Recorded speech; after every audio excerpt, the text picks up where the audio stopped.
Mau bilang apa, mereka nggak sekolah kok. Luka di balik kata.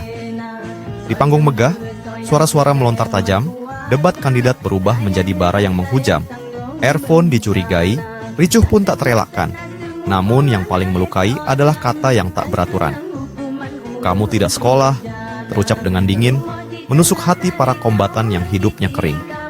Tidakkah kau tahu, wahai yang katanya pintar, bahwa karena kebodohan kami, kau berdiri di atas mimbar?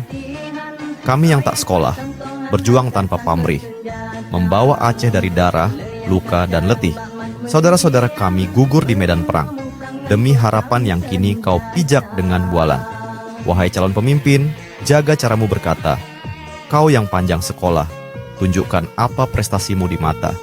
Jangan mencaci perjuangan yang membawa kita ke titik ini, karena setiap kata pedasmu adalah penghinaan yang tak terperi.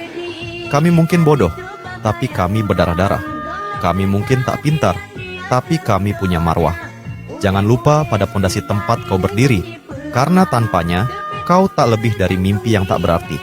Aceh tak butuh pemimpin yang hanya pintar bicara, tapi yang tahu menghargai perjuangan yang penuh bara.